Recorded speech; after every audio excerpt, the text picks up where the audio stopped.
بسم اللہ الرحمن الرحیم۔ السلام علیکم ورحمۃ اللہ وبرکاتہ۔ عزیز طلباء کرام، کیسے ہیں آپ؟ سب خیر و عافیت سے ہیں؟ اللہ تعالیٰ سے امید کرتا ہوں کہ آپ خیر و عافیت سے ہوں گے۔ آج ہم سبق نمبر 19 کو شروع کرنے جا رہے ہیں، اور سبق نمبر 18 تک ہم نے باب الحیض کو مکمل کر دیا،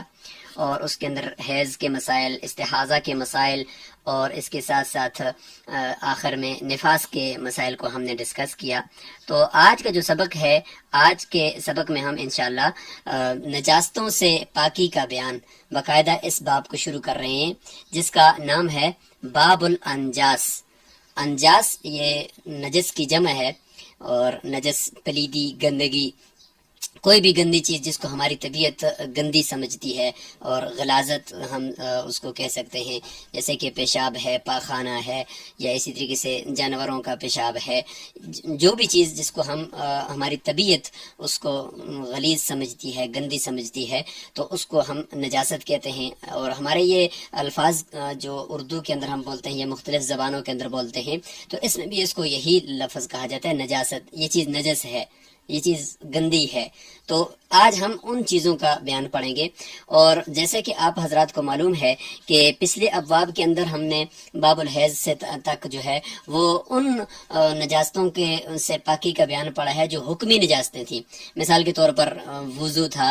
اور غسل تھا، تو یہ کن نجاستوں کو دور کرتا ہے؟ یعنی وضو ٹوٹ گیا تو حدث اصغر ہو گیا، جسم ناپاک ہو گیا حکمن، ظاہری طور پر کوئی نجاست نہیں ہے، اور غسل واجب ہو گیا، نجس ہو گیا انسان کا جسم، تو وہ حکمن ہے، ظاہری طور پر کوئی نجاست نظر نہیں آ رہی۔ تو وہ حکمی نجاستوں کو دور کرنے کے لیے ابھی تک ہم پڑھ رہے تھے۔ اب جو ہے وہ حقیقی نجاست جو ہمیں نظر آ رہی ہے آنکھوں سے، اس کو ہم پڑھیں گے کہ حقیقی جو نجاستیں ہیں، جو ہمیں لگی ہوئی کپڑوں کے ساتھ، جسم کے ساتھ، جگہ کے ساتھ، مختلف چیزیں جو ہم استعمال کرتے ہیں ان کے ساتھ لگی ہوئی ہے، تو ہم اس کو کیسے صاف کریں گے؟ تو آج سے ہم اس کو شروع کرنے جا رہے ہیں۔ تو نجاستوں سے پاکی کا بیان، اس کا حصہ اول ہم نے کر دیا ہے، چونکہ اس کا آگے حصہ دوم بھی چلے گا۔ تو آج کے باب میں ہم اس سبق کے اندر باب کا پورا خلاصہ کریں گے، اور خلاصۃ الباب آج ہم ذکر کر دیں گے کہ اس پورے باب کے اندر ہم کیا کچھ پڑھیں گے، انشاءاللہ مائنڈ میپ کے ذریعے سے ہم آپ کو بتائیں گے۔ اس کے بعد آگے ہم چلیں گے، کچھ عبارت پڑھیں گے آج، اور اس میں ہم پاکی کے جو مختلف طریقے ہیں، وہ خلاصۃ الباب کے اندر بھی پاکی کے طریقے ہم ڈسکس کر لیں گے، لیکن اس میں سے مختصراً پھر جو عبارت کے اندر ہوں گے ان کا ہم تذکرہ کر لیں گے۔ تو مناسب یہ ہے کہ پہلے ہم عبارت کو دیکھ لیں، اور اس باب کے اس عبارت کی زیارت کر لیں، اس کو تھوڑا پڑھ لیں، اس کے بعد انشاءاللہ خلاصہ الباب اور پھر اس عبارت کی مختصر تشریح ہو جائے گی۔ باب الانجاسی۔ تطہیر النجاست واجب من بدن المصلی وثوبه والمكان الذي يصلي عليه، وتجوز تطهير النجاسة بالماء وبكل مائع طاهر يمكن إزالتها به كالخل وماء الورد، وإذا أصابت الخف نجاسة لها جرم فجفت فدلكه بالأرض جازت الصلاة فيه، والمني نجس يجب غسل رطبه، فإذا جف على الثوب أجزأه فيه الفرق، والنجاسة إذا أصابت المرآة أو السيف اکتفا بمسحهما یا اکتفیا بمسحهما، دونوں طریقے سے ہم پڑھ سکتے ہیں۔ وَإِنْ أَصَابَتِ الْأَرْضَ نَجَاسَةٌ فَجَفَّتْ بِالشَّمْسِ وَذَهَبَ أَثَرُهَا جَازَتِ الصَّلَاةُ عَلَى مَكَانِهَا وَلَا يَجُوزُ التَّيَمُّمُ مِنْهَا، وَمَنْ أَصَابَتْهُ مِنَ النَّجَاسَةِ الْمُغَلَّظَةِ، تقریباً یہاں تک ہی ہم پڑھتے ہیں وَلَا يَجُوزُ التَّيَمُّمُ مِنْهَا، یہاں تک ہماری عبارت ہو گئی ہے، اور ابھی ہم اس کا خلاصہ بیان کرتے ہیں کہ پورے باب کا خلاصہ کیا ہے، اس کے بعد پھر ہم اس باب کے اس مختصر عبارت کی تشریح کی طرف آتے ہیں۔ تو یہ پورے باب کا جو خلاصہ ہے وہ آپ کے سامنے یہاں پہ آپ کی پیش خدمت کرتے ہیں۔ باب الانجاس، باب کا نام ہے انجاس، یعنی نجاستوں کا بیان ہے اس کے اندر کہ اس سے پاکی مختلف قسم کی نجاستیں اور گندگیاں گندی چیزیں جو ہوتی ہیں وہ اگر جسم کو لگ جاتی ہیں، کپڑوں کو لگ جاتی ہیں یا ہمارے استعمال کی چیزوں کو لگ جاتی ہیں تو ان کو پاک کرنے کا کیا طریقہ ہوگا۔ تو اس باب کے ہم ابتداءً جو ہے وہ کچھ حصے کر لیتے ہیں۔ سب سے پہلے حصہ ہے اس کا جی وصف التطہیر۔ یہاں پہ دیکھیں یہ وصف التطہیر ہو گیا، اور اس کے بعد دوسرا ہے جی طرق التطہیر۔ یعنی وصف التطہیر کا معنی ہے کہ یعنی نجاستوں سے جو پاکی ہوگی تو اس کا کیا حکم ہے، کیا وہ پاکی واجب ہے، فرض ہے، سنت ہے، کیا ہے، اور کہاں کہاں سے ہم اس کو پاک کر سکتے ہیں، مطلب اپنے بدن سے، کپڑوں سے، اور اپنے جو جگہ ہے۔ ظاہر ہے کہ نماز آگے پڑھنی ہے تو جتنے بھی ہم اب باب پڑھ رہے ہیں، ظاہر اس کے بعد ہم کتاب الصلاۃ کی طرف جائیں گے، تو نمازی کے لیے کن کن چیزوں کا پاک ہونا ضروری ہے، نجاست حقیقیہ سے بھی اور نجاست حکمیہ سے بھی، تو وہ ہم پڑھ رہے ہیں۔ تو اس لیے سب سے پہلے تطہیر کا حکم ہم بیان کریں گے اور اس کا وصف بیان کریں گے۔ دوسرے نمبر پر ہے جی طرق التطہیر، تطہیر کا طریقہ، تطہیر کے مختلف طریقے ہوں گے وہ ہم یہاں پہ ذکر کریں گے۔ اور تیسرے نمبر پر ہے جی القدر المعفو عنہ، یعنی اتنی مقدار نجاست کی اگر کپڑے پر ہو تو اس کے ساتھ اگر نماز پڑھ لی تو وہ نماز ہو گئی ہے۔ یعنی اس میں ہم تفصیل بیان کریں گے کہ اگر اتنی مقدار نجاست کی ہو، پھر اس میں نجاست کی ہم قسمیں کر دیں گے اور اس کے بعد اس کی تفصیل ہوگی۔ تو القدر یعنی وہ مقدار، المعفو عنہ جو معاف ہے، مطلب کیا ہے کہ اگر پہلے نظر آ گئی نماز سے پہلے تو دھونا پڑے گا، اگرچہ تھوڑی کیوں نہیں ہے، لیکن نظر نہیں آئی، نماز پڑھ لی، تو پھر ہم دیکھیں گے کہ یہ کتنی لگی تھی، اور اس کے بعد پھر ہم اس کا فیصلہ کر پائیں گے کہ نماز اس میں ہوئی ہے یا نہیں ہوئی۔ چوتھے نمبر پر ہے جی کیفیت تطہیر النجاسہ، نجاست کو پاک کیسے کرنا ہے۔ یہ نجاست کو پاک تو نہیں کر سکتے، تطہیر النجاسہ کا مطلب کہ تطہیر محل النجاسہ، یعنی نجاست کی جو جگہ ہے، جس جگہ پہ یہ نجاست لگی ہے، اس جگہ کو کیسے پاک کریں۔ تو اس نجاست تک ہوگا کہ وہ کیسی نجاست ہے، اور اس کے بعد پھر ہم اس کو پاکی کا اس کا طریقہ بھی آپ کو بیان کر دیں گے۔ نمبر 5 احکام الاستنجا، کہ جو ہم استنجا کرتے ہیں، ظاہر اس میں بھی ایک طرح کی نجاست جسم سے خارج ہو رہی ہوتی ہے، تو اس کو پاک کرنے کا کیا طریقہ ہوگا۔ تو یہ 5 ہم کر دیں گے حصے، اس کے 5 ابحاث کے اوپر اس باب کو مشتمل ہم نے کر دیا ہے۔ اور اس کے بعد جو درمیان میں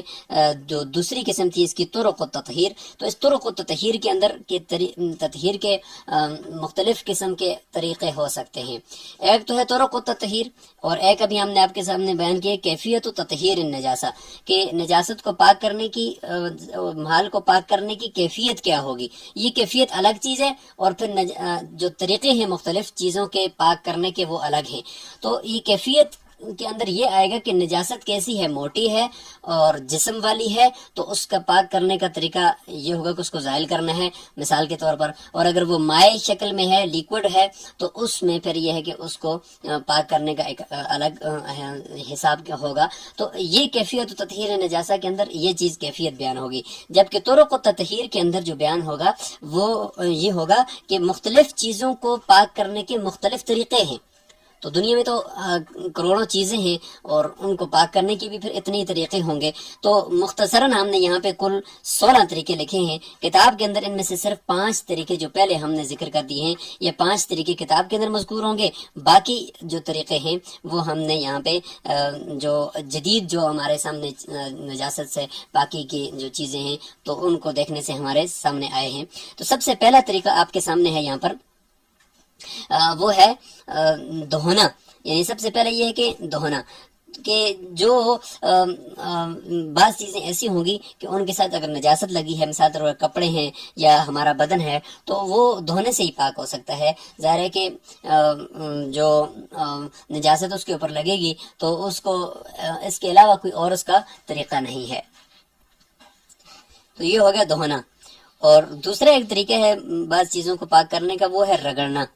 رگڑنا یعنی موزے کے اوپر اگر نجاست لگ گئی ہے، کوئی چلتے ہوئے کوئی گوبر لگ گیا ہے، یا کوئی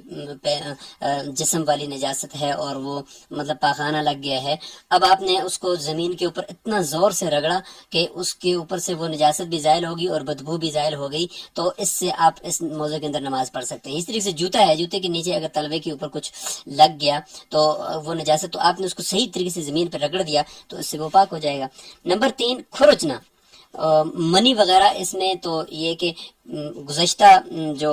اقوام ہوتی تھی یا بہت پرانے زمانے کے اندر جب لوگوں کے اندر مطلب ہے کہ ان کی منی بہت گاڑی ہوتی تھی تو اس میں یہ حکم تھا کہ اگر وہ خشک ہو جاتی ہے جسم کے اوپر یا کپڑے کے اوپر، خاص طور پہ کپڑے کے اوپر، تو اس کو اگر کھرچ لو تو وہ اس سے زائل ہو جاتی تھی اور وہ کپڑا نیچے بالکل داغ دھبا بھی ختم ہو جاتا تھا اور وہ ختم ہو جاتی تھی. تو اس لیے کھرچنا ناخنوں کے ساتھ تو اس سے یا کسی لکڑی کے ساتھ، تو یہ بھی ایک پاک کرنے کا ایک طریقہ تھا. اسی طریقے سے پوچھنا، چوتھا طریقہ ہے پوچھنا، یعنی آئینہ وغیرہ ہے اور آئینہ ہے یا اس کے علاوہ جو تلوار ہے یا چھری ہے، آپ نے جانور ذبح کیا اور اس کے ساتھ خون لگا ہوا ہے، دم مسفوح جسے کہتے ہیں، وہ حرام ہوتا ہے، آپ نے اس کو اچھے طریقے سے پونچھ کر صاف کر دیا. تو صحابہ کرام بھی اس طریقے سے میدان جہاد کے اندر وہ قتال کرتے تھے تلواروں کے ساتھ، پھر انہی تلواروں کہ اس کو دھار کو صاف کر لیتے تھے اور اس کے ساتھ نماز بھی پڑھتے تھے. اسی طریقے سے آج کل جو جدید برتن ہیں، شیشے کے برتن ہیں اور اس طریقے سے دوسرے برتن ہیں جو بالکل ملائم ہوتے ہیں، ان کے اندر چیز نہیں جاتی، یعنی سرائیت نہیں کرتی ان کے اندر نجاست، وہ ملائم ہوتے ہیں، تو یہ اس طرح کی جتنی بھی چیزیں ہیں وہ اس کے اندر آ جائیں گی کہ آپ ان کو اگر اچھے طریقے سے پوچھ کر صاف کر لیں کسی پاک کپڑے کے ساتھ تو وہ بھی پاک ہو جاتے ہیں. اچھا، یہ جتنے بھی ہم بتا رہے ہیں اس کے بعد پانی کا استعمال کرنا یعنی بہتر ہے، اور یہ کہ پانی کو کیا جائے. اگر کسی کے پاس پانی نہیں ہے مثال کے طور پر تو وہ اگر موزوں کے اس طریقے سے صاف کرتا ہے تو وہ کر سکتا ہے. منی کے اندر ہم نے بتا دیا کہ آج کل یہ حکم نہیں ہے، آج کل جو منی ہے وہ گاڑی نہیں ہے مثال کے طور پر، یعنی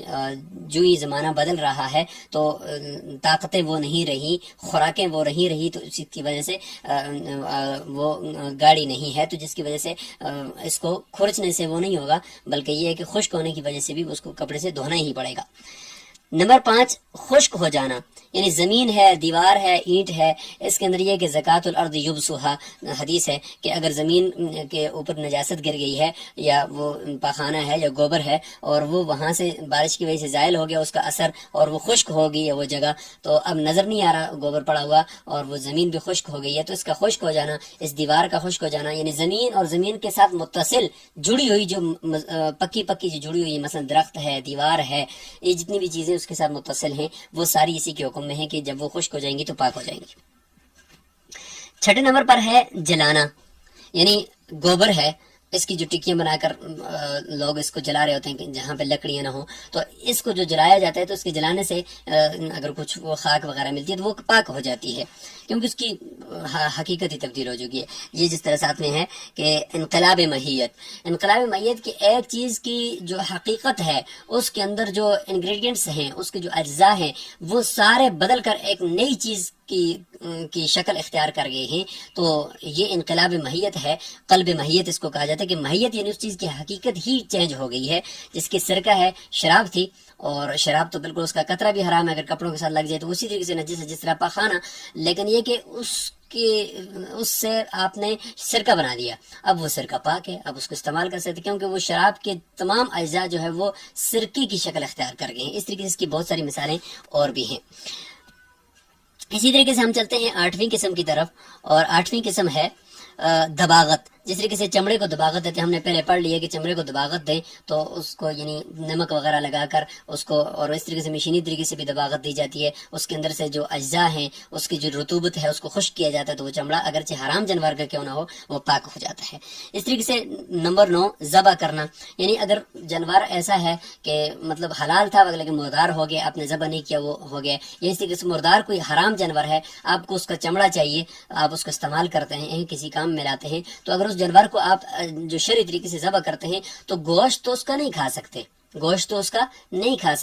لیکن یہ ہے کہ اس کا جو چمڑا ہے اس کو اگر آپ کسی خارجی استعمال میں لے کر آنا چاہتے ہیں تو اس کو پھر استعمال میں لا سکتے ہیں. اگرچہ جانور کھانا جائز تو نہیں ہے، لیکن اس ذبح کرنے سے اس کے اندر سے جو حرام خون تھا وہ دم مسفوح وہ نکل گیا ہے، پیچھے جو اس کا وہ اجزاء ہے اس کو دباغت دے کر آپ استعمال کر سکتے ہیں.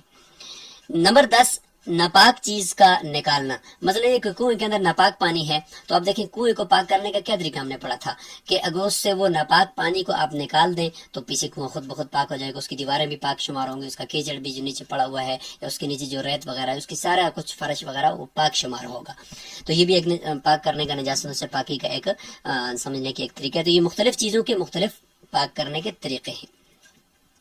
نمبر 11، کھودنا، یعنی وہ جو زمین ناپاک تھی آپ نے اس کو کھود دیا اور اس کی مٹی کو ادھر ادھر کر دیا تو وہ کھودنے سے وہ جگہ پاک ہو جائے گی۔ نمبر 12 دخول، یعنی یہ کہ جو پہلے تو وہ ناپاک تھا، مثلا کنواں اور یا ٹینکی، آپ دیکھ لیں کہ ٹینکی تھی پانی کی، وہ ناپاک تھی، نیچے سے اس کا پانی آپ نے نکال دیا، اوپر سے دوسرا پانی ڈال دیا، تو اوپر سے جو دوسرا پانی آیا تو وہ تو پاک پانی تھا، نیچے سے گندا پانی نکل گیا تو وہ پانی پاک شمار ہوگا۔ نمبر 13 طہور کے نام سے ہے، یہ ہے فتاوی شامی میں بھی موجود ہے۔ تو طہور کہتے ہیں کہ پانی کا خشک ہو جانا، مثال کے طور پر ناپاک پانی تھا کنویں کے اندر یا ٹینکی کے اندر، لیکن اب وہ خشک ہو چکا ہے تو اس کا خشک ہو جانا ہی یہ اس کنویں کو پاک کر دے گا۔ اسی طریقے سے ہم چلتے ہیں 14ویں چیز کی طرف، اور وہ ہے تصرف۔ تصرف اس کے اندر ایک نادر سی مثال ہے کہ مطلب غلہ تھا، اس میں کچھ پتہ نہیں تھا، اس کی کوئی جگہ مطلب ڈھیر پڑا ہوا ہے گندم کا یا کسی چیز کا، وہ ناپاک ہو گیا ہے، تو اس میں علماء یہ فرماتے ہیں کہ اگر آپ نے، ویسے تو اس میں تصرف نہیں کرنا چاہیے تھا، لیکن یہ کہ آپ نے اس میں تصرف کر دیا اور اس میں سے اٹھا کر کسی کو آگے دے دیا استعمال کے لیے، اس میں عقد کر دیا، کوئی ہبہ کا، صدقے کا، کچھ بھی کر دیا، تو بس وہ ہو گیا۔ اب یہ ہم نہیں کہ یہ ناپاک تھا، اس کا عقد ناجائز ہو گیا، اب وہ عقد ہم اس کو جائز قرار دے دیں گے۔ اسی طریقے سے 15 نمبر پر ہے جوش دینا۔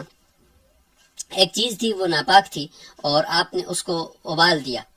اور اس کو اچھی طریقے سے ابالا، اور ابالنے کے بعد اب وہ جو اس کے اندر سے جو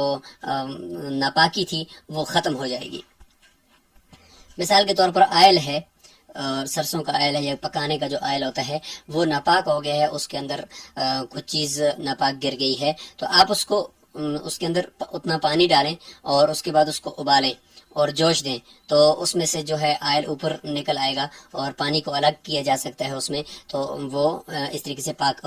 ہو سکتا ہے۔ تو یہ ایک طریقہ ہے اس کو پاک کرنے کا۔ اس طریقے سے گوشت ناپاک ہے تو اس کو آپ گرم پانی کے اندر ڈال کر ابال دیں تو اس کے اندر سے وہ اندر سے جو اجزاء ناپاک تھے وہ نکل جائیں گے اور وہ پاک شمار ہوگا۔ 16ویں نمبر پر ہے علادہ کر دینا، یعنی گھی تھا، جسے ہم ڈالڈا کہہ سکتے ہیں، گھی کہہ سکتے ہیں، تو اس کے اوپر یعنی جمع ہوا تھا وہ، اور اس کے اوپر کوئی نجاست گر گئی ہے یا کچھ اور چیز گر گئی ہے، تو وہ جو جس جگہ پہ نجاست گری ہوئی ہے اس جگہ کو آپ ہٹا دیں، الگ کر دیں، تو باقی جو پیچھے ہے وہ پاک ہو جائے گا۔ تو یہ کچھ مختلف چیزوں کو پاک کرنے کے مختلف طریقے ہیں، یعنی 16 اصول آپ لے لیں، اس میں سے بہت ساری چیزیں ان کی پاکی کا طریقہ بھی اس کے اندر آ گیا ہے۔ اس کے علاوہ آگے چل کر ہم اور بھی کچھ انشاءاللہ مثالیں ذکر کریں گے جو جدید چیزیں سے، مطلب یہ کہ میٹرس ہوتا ہے یا اس طریقے سے اور چیزیں جو ہیں، قالین ہے، اس کو کیسے پاک کیا جائے، اس کے اوپر نجاست گر جائے، انشاءاللہ ان سب چیزوں کا ذکر آگے آئے گا۔ تو مختصر تشریح آخر میں کر لیتے ہیں۔ باب الانجاسی ای ہذا باب الانجاس، کہ یہ نجاستوں سے پاکی کا باب ہے، پاکی کا طریقہ بیان کرنے کا باب ہے۔ تو انجاس نجس کی جمع جیسے ہم نے آپ کو بتا دیا، اور نجاست، نجس، وہ اس کا معنی بھی بتا دیا کہ جس کو انسان کی طبیعت جو ہے وہ غلیظ سمجھے، گندا سمجھے جس چیز کو، تو وہ نجس ہوتی ہے۔ جیسے کہ مختلف جانوروں کا پیشاب اور پاخانہ ہے، انسان کا اپنا پیشاب اور پاخانہ ہے، شراب ہے، اسی طریقے سے مختلف چیزیں ہو سکتی ہیں جس کے اندر یہ نجاستیں پھر گر جاتی ہیں، اور اس میں پھر انشاءاللہ آگے جا کر ہم بیان بھی کریں گے کہ کون سی نجاستیں غلیظہ، خفیفہ، اس میں یہ ساری تفصیل بھی آئے گی۔ تو یہاں پہ جو باب کے 5 حصے ہم نے کیے تھے اس میں سے پہلا حصہ شروع ہو گیا ہے وصف التطہیر، کہ تطہیر النجاست واجب، کہ تطہیر النجاست نیچے لکھا ہوا ای محلھا، یعنی نجاست کو تو پاک نہیں کیا جا سکتا بلکہ اس کے محل کو پاک کیا جا سکتا ہے، تو اس لیے فرمایا کہ اس کے محل کو پاک کرنا یہ کیا ہے جی، حکم اس کا وصف کیا ہے، واجب ہے، کہ یہ واجب ہے۔ من کہاں سے جی، من بدن المصلی، دیکھو نمازی کے بدن سے، ظاہر ہے کہ یہاں ہم آگے کتاب الصلاۃ کی طرف جا رہے ہیں، ویسے پاک کرنا کیا مقصد ہے، بلکہ ہمارا مقصد یہ کہ ہم آگے جا کر عبادت کر رہے ہیں، تو اس لیے فرمایا کہ مصلی یعنی نمازی کے بدن سے پاک کرنا واجب ہے۔ ثوبہ، اور اس کے کپڑے سے، یعنی اس کے کپڑے کا پاک ہونا، یہ شرائط نماز شروع گوئے کہ آپ سمجھنے کی شرائط نماز ہے پورا کتاب طہارت، کہ جسم کا پاک ہونا، کپڑوں کا پاک ہونا، بدن کا پاک ہونا، یہ سب سے بنیادی شرطیں ہیں، 70 کا چھپانا، تو یہ ساری چیزیں ہوں گی تب جا کر نماز کے لیے ہم کھڑے ہوں گے۔ اور نمبر 3 والمکان الذی، عطف ہے سارا، والمکان الذی، اور ایسی جگہ سے بھی پاک کرنا اس کا واجب ہے، یصلی علیہ، جس کے اوپر جا کر وہ نماز پڑھے گا، مطلب جائے نماز ہے یا قالین ہے یا فرش ہے یا زمین ہے، جس جگہ پر وہ ہوگا تو اس جگہ کا پاک ہونا، اور اس جگہ پہ اگر کوئی نجاست آپ کو نظر آ رہی ہے تو وہاں سے اس کا پاک کرنا بھی ضروری ہے۔ وتجوز تطہیر النجاست، اور جائز ہے نجاستوں کی محل کو پاک کرنا۔ اب آگے یہ بیان کر رہا ہے یہاں سے کہ جو نجاست کو ہم پاک کریں گے تو کس چیز سے پاک کریں گے، یعنی کیا چیز ہوگی جس سے ہم نجاست کو پاک کر پائیں گے. تو یہاں سے آگے وہ شروع ہو گیا ہے. آپ اس کو یہاں پہ یہ سمجھ لیں کہ یہ دوسری بحث شروع ہو گئی ہے جس کو ہم کہہ سکتے ہیں طرق التطہیر. تو طرق التطہیر یہاں سے شروع ہو چکے ہیں. تو سب سے پہلے یہ ہے کہ بالماء، یعنی پانی سے. سب سے پہلا یہ ہے کہ پانی سے ہم اس کو کر سکتے ہیں، پاک کر سکتے ہیں. وَبِكُلِّ مَاءٍ طَاهِرٍ، اور اسی طریقے سے پانی یعنی مائع مطلق، جیسے ہم نے قبل میں پڑھا تھا مائع مطلق. وَبِكُلِّ مَاءٍ طَاهِرٍ، اور ہر ایسی چیز سے جو مائع ہو یعنی لیکوڈ ہو، بہنے والی چیز ہو، اور اس کے اندر شرط یہ ہے دوسری قید کہ وہ طاہر ہو. اور تیسری یہ ہے کہ قالع النجاسہ نیچے لکھا ہوا. قالع النجاسہ کا مطلب یہ ہے کہ نجاست کو اکھیڑنے والی ہو، یعنی اگر ہم ایسا کہیں کہ اس کو اگر ہم کپڑے کے اوپر ڈالیں تو کپڑے کو نچوڑیں تو وہ کپڑا نچڑ بھی جائے، تو یعنی ایسی اس کے اندر صلاحیت ہو کہ نجاست کو وہ اکھاڑ بھی دے، یعنی نجاست کو وہ وہاں سے زائل بھی کر دے اور ساتھ ساتھ وہ خود بھی زائل ہو جائے نا. تو یہ پانی کے اندر صلاحیت ہوتی ہے. اور اس کے علاوہ دوسری جو لیکوڈ چیزیں ہیں تو ان میں سے یہاں پہ آگے مثال دی ہے کلخلی، جیسے کہ سرکہ ہے، اور وماء الوردی، جیسے گلاب کا پانی ہے. تو اس طریقے کی جتنی چیزیں ہیں، یا پیٹرول بھی آپ استعمال کریں، اگر کپڑوں کے اوپر کوئی داغ دبے ہیں تو پیٹرول سے وہ بھی صاف ہو جاتے ہیں، یا نیل وغیرہ ہوتے ہیں اس سے بھی صاف کر سکتے ہیں. تو یہ ساری چیزیں ایسی ہیں کہ پانی کے علاوہ چیزیں ہیں، لیکن یہ ہے کہ یہ نجاست کو زائل کر سکتی ہیں. تو اس لیے فرمایا کہ مائع یعنی لیکوڈ ہو، طاہر اور پاک بھی ہو، اور ساتھ ساتھ یہ کہ یمکن ازالتها به، کہ اس چیز سے زائل کرنا، یعنی ازالتها نجاست کا زائل کرنا، یمکن ممکن ہو بھی اس مائع چیز سے. تو یہ ہو گیا سب سے پہلا غسل، یعنی جسے ہم کہہ سکتے ہیں. وہ 16 طریقوں میں سے میں نے کہا تھا کہ 5 طریقے یہاں پہ ذکر ہوں گے، اس کے علاوہ باقی یہاں پہ متن کے اندر ذکر نہیں ہے. آگے انشاءاللہ بڑی کتب کے اندر آپ کو یہ دیکھنے کو ملیں گے. تو سب سے پہلا یہ ہو گیا جی مائع، یعنی پانی کے ذریعے سے جس چیز کو پاک کیا جا سکتا ہے. اور دوسرے نمبر پر ہے جی وَإِذَا أَصَابَتِ الْخُفَّ، اور جب موزے کو پہنچ جائے نجاست، کوئی نجاست موزے کو لگ جائے یا جوتے کو لگ جائے تو اس کو کیسے پاک کریں گے؟ لہا جرمن، یعنی جس کا کوئی جرم ہو، جس کا کوئی جسم ہو، جسم والی کوئی نجاست، یعنی سامنے نظر آ رہی ہے کوئی پخانہ ہے یا گوبر وغیرہ لگ گیا ہے. فجفت، اور وہ وہیں پہ خشک ہو گیا ہے. اگر وہ یہ بھی شرط ہے کہ اگر وہ خشک نہیں ہوا ابھی تک، وہ اس حالت میں ہے کہ وہ گیلا ہے اور تر ہے، اس کی رطوبت ہے، تو پھر تو اس کو دھونا ہی پڑے گا. لیکن وہ خشک ہو چکا ہے تو خشک ہونے سے جو نجاست ہوتی ہے وہ اپنے سارے اجزاء کو واپس اپنی طرف کھینچ لیتی ہے. تو اس لیے اس کو اگر مل دیں، رگڑ دیں نیچے زمین کے اوپر، تو وہ پاک ہو جائے گا. فدلکہ، اور موزے کو اس نے مل دیا، نیچے رگڑ دیا، بالارض، زمین کے ساتھ، سختی کے ساتھ. جازت الصلاۃ فیہ، تو اس کے اندر نماز جائز ہے، نماز پڑھ سکتے ہیں. البتہ یہ کہ اگر پانی ہو تو پھر بہتر یہ ہے کہ اس خشکی کی حالت میں بھی اس کو پانی سے دھو دیا جائے.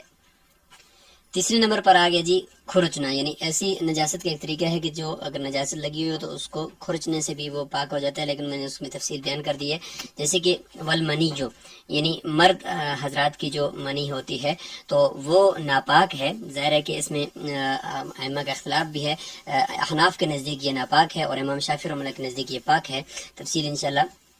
بڑی کتب کے اندر آئیں گی. اور اب ناپاک ہے تو ہمارے نزدیک اس کو پاک کرنے کا طریقہ کیا ہے؟ تو یہ یعنی جب یہ گاڑی ہو اور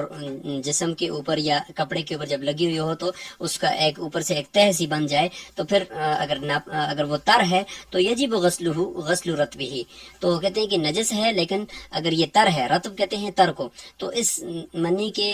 تر ہونے کی حالت میں اس کو دھونا ہی واجب ہے. لیکن فَإِذَا جَفَّ علی الثوب، اگر یہ جسم کے یعنی کپڑے کے اوپر یہ خشک ہو جائے، جفا علی الثوب، کپڑے کے اوپر خشک ہو جائے، اجزأہ فیہ الفرق، تو پھر اس کے اندر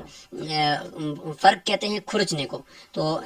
کھرچنا ہی اس کے اندر پھر کیا ہے؟ کافی ہے. تو یہ ہو گیا جی اس میں کھرچنے کی مثال. اور آگے چوتھے نمبر پر ہم چلتے ہیں والنجاست، اور ناپاکی اذا اصابت المرآۃ، آئینے کو لگ جائے، او السیفہ، یا تلوار کو، یا اس طرح کے اور جو برتن وغیرہ ہیں ان کو لگ جائے، چھری کو لگ جائے. تو یہ پوچھنا یہاں پہ آ گیا کہ اکتفیہ، تو کافی ہے اکتفا کر دیا جائے گا بمسحہما، ان کو پوچھنے کے ساتھ. مسح کہتے ہیں پوچھنا. تو ان دونوں کو یا اس طرح کی جتنی بھی چیزیں ہیں ان کو اگر پوچھ دیا جائے گا صحیح طریقے سے، صاف کپڑے کے ساتھ یا صاف چیز کے ساتھ صاف کر دیا جائے، بالکل ان کی نیچے سے کوئی بھی اثر ظاہر نہ ہو، تو اس سے بھی وہ پاک ہو سکتے ہیں. وَإِنْ أَصَابَتِ الْأَرْضَ، اور اب آگے 5ویں نمبر پر کہ خشک ہو جانا. تو جیسے زمین ہے، دیوار ہے، درخت ہے، تو وہ خشک ہونے سے پاک ہو جاتے ہیں. وَإِذَا أَصَابَتِ الْأَرْضَ نَجَاسَةٌ، اگر زمین کے ساتھ نجاست لگ جائے، فَجَفَّتْ، اور وہ وہاں پہ وہ نجاست تو لگی لیکن اس کے بعد اب نجاست کا اثر زائل ہو گیا اور زمین خشک ہو گئی. فَجَفَّتْ بِالشَّمْسِ، سورج کی روشنی سے، وَذَهَبَ أَثَرُهَا، اور نجاست کا اثر بھی زائل ہو گیا، تو جازت الصلاۃ علی مکانہا، تو اس جگہ پر نماز آپ کھڑے ہو کر پڑھ سکتے ہیں جب آپ کو نجاست نظر نہیں آ رہی. زمین کا خشک ہو جانا ہی حدیث میں آتا ہے کہ اس کی پاکی ہے. لیکن یہاں پر یہ ہے کہ تیمم اس سے نہیں کر سکتے، اسی زمین کے اوپر آپ تیمم کی 2 ضربیں نہیں لگا سکتے. اس کی وجہ واضح ہے کیونکہ قرآن مجید میں فَتَيَمَّمُوا صَعِيدًا طَيِّبًا، کہ بالکل پاکیزہ مٹی سے. تو ظاہر ہے کہ اس کی نجاست اوپر، صرف اس کا جو اوپر تہ ہے، یہ ایک عارضی طور پر ہم اس کو پاک شمار کریں گے کہ اس کے اندر یعنی اگر ہلکی پھلکی نجاست ہے بھی تو وہ اس کے اندر چھپی ہوئی ہے، ظاہری طور پر نہیں ہے، تو ہم اس کے اوپر ناپاکی کا حکم نہیں لگا رہے اور نماز کو جائز قرار دے رہے. لیکن ظاہر ہے کہ اس کے اندر نجاست تو تھی جو یہاں پہ خشک ہو گئی ہے نا، تو اس لیے یہ سعید طاہر نہیں ہے، یعنی پاک مٹی نہیں ہے، تو اس لیے اس کے اوپر تیمم کرنا جائز نہیں ہوگا. ولا يجوز التیمم منها. تو یہاں پر ہم نے آج اس سبق کو سٹاپ کرتے ہیں. آخر میں ہم آپ کو کچھ سوالات دے دیتے ہیں. سب سے پہلا سوال یہ ہے کہ نجاستوں سے جو ہم پاکی کریں گے، تو اس پورے باب کا جو خلاصہ ہے وہ 5 چیزیں، وہ 5 چیزیں کون کون سی ان کو اپنے یاد کرنا ہے. دوسرے نمبر پر کیا ہے کہ جو طرق التطہیر ہیں، یعنی تطہیر نجاستوں کی مختلف چیزوں کے اوپر لگنے کے بعد ان کو پاک کرنے کے جو 16 طریقے ہیں، ان طریقوں کو اپنے یاد کرنا ہے، اور اس کے بعد پھر انشاءاللہ آگے چلیں گے. السلام علیکم ورحمۃ اللہ وبرکاتہ.